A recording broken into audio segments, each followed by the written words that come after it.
This week, the Garage with Dennis is going to take a look at the 2014 Acura RDX. All new and redesigned for 2014, this little SUV proves to have more than one surprise. Let's take a look at the mechanics first. Probably the biggest surprise when it comes to the mechanics of the brand new RDX is the addition of a V6 engine. The original version was powered by a turbocharged 4-cylinder, now replaced by a 3.5-liter single overhead cam 24-valve V6, pushing out 273 horsepower. That's backed by an 8-speed automatic transmission with paddle shifts, and of course, the one thing that is significantly different is the new all-wheel drive system. What I mean by significantly different is now it is not equipped with the SH or super handling system Acura has made famous in both the RL and TL. This intelligent system pushes about 80% of the power to the front normally and can't push power to the rear wheels when it's needed. It also is backed up by, of course, ABS brakes, dynamic stability control, and a bevy of support features that'll make sure you're safe on the road. Before we take a look inside and take the little RDX for a drive, one thing I do want to have you take a look at is the difference in lines and look versus the previous generation. The first generation of the RDX had angular lines and very sharp body edges, whereas the new 2014 model takes a softer approach and maybe broadening its appeal to buyers out there looking for a small luxury SUV. The standard power liftgate on the RDX with Tech package will certainly help its new owner load and unload small packages. Cargo space is just over 8.5 cubic feet. Beyond the cargo dimensions of the little RDX, one thing I have to make mention, I took the front seat and actually put it in a position that was comfortable for someone my size, over 6'2". Now in the back seat, you can see even with that seat in that position, I have leg room, knee room, shoulder room, and more importantly, headroom. Certainly a kudos to Acura for designing a small luxury SUV that will still fit full-size people. Now, I just mentioned the great comfort in the back seat, but really it is all about the driver because you're the one buying this little RDX, and Acura does not short you one bit.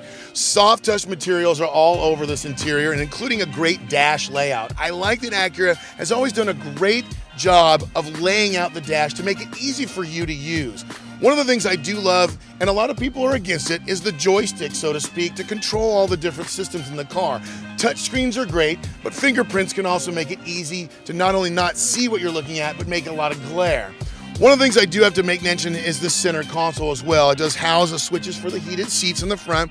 Nice big center console that has not only this big dish area to hook up to auxiliaries such as your iPhone or iPod, it does have a nice, good, real set of cup holders and an actual center console you can put a lot of stuff in, a little storage tray.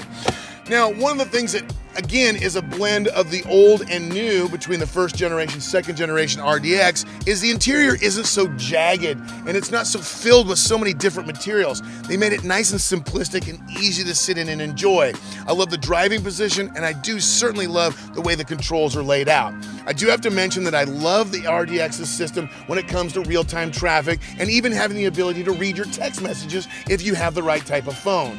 Sound system is something I certainly can't test on camera, but the ELS system has always been a hit, and this thing has got a great sound stage and presence, and you can even bump the bass. More importantly, above all of this, we now have to take it for a drive. Well, I've talked about the mechanics. As always, I've talked about the internals and all the things that come with one of these new Acura RDXs, but the most important thing is always going to be the drive. So let's get on the road, and I'll give you some impressions. Now, first thing off is it does have a standard mode in the transmission or a sport mode. As I had mentioned earlier, you can use the paddle shifters on the wheel. I usually just stick it in sport and let the transmission do its job.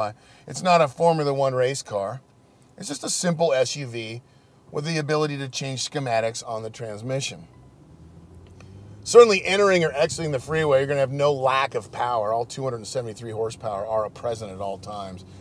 And, you know, the thing about the RDX is it has kind of a strange feel to it, not in a bad way, but kind of in the way that it is a small utility vehicle, and certainly it doesn't have quite the nimbleness that the first generation has. It does have a lot more of a structured feel to it. You don't feel bumps or bruises in this like the little 4-cylinder models that they used to have. It certainly has performance with 273 horsepower. I mean, passing power is, it will willingly rev right to 7,000 RPMs, just like that. And now I'm going a little over the speed limit, so I'm going to use the very firm and well put together brake system. I've got to tell you that there's a lot of cars out there that you could buy for $40,000. There's a lot of small SUVs. Acura has, of course, the RDX. Lexus, Cadillac, so many others have a car for this market, also for this price range. So you have to be kind of weary about what really gets your motor revving when you buy a small SUV. Do you really need off-road capability? Well, if you do, this isn't the one for you. This can do just about anything, get you to the ski slopes, but it's certainly not going to go off-roading, so to speak. Is it a luxury vehicle by pure standards? Well, no, then it would be a car, a sedan. Maybe even if you wanted to buy an Acura, then you'd buy their TL. But it's being able to do a lot of things. We joke with people sometimes, both my friends and in the car business, being a jack of all trades, but a master of none. That's not always a bad thing. Something like this RDX truly is a jack of all trades. Has it mastered any one vertical segment that a buyer will obviously say, that's the car I have to own? I don't think so.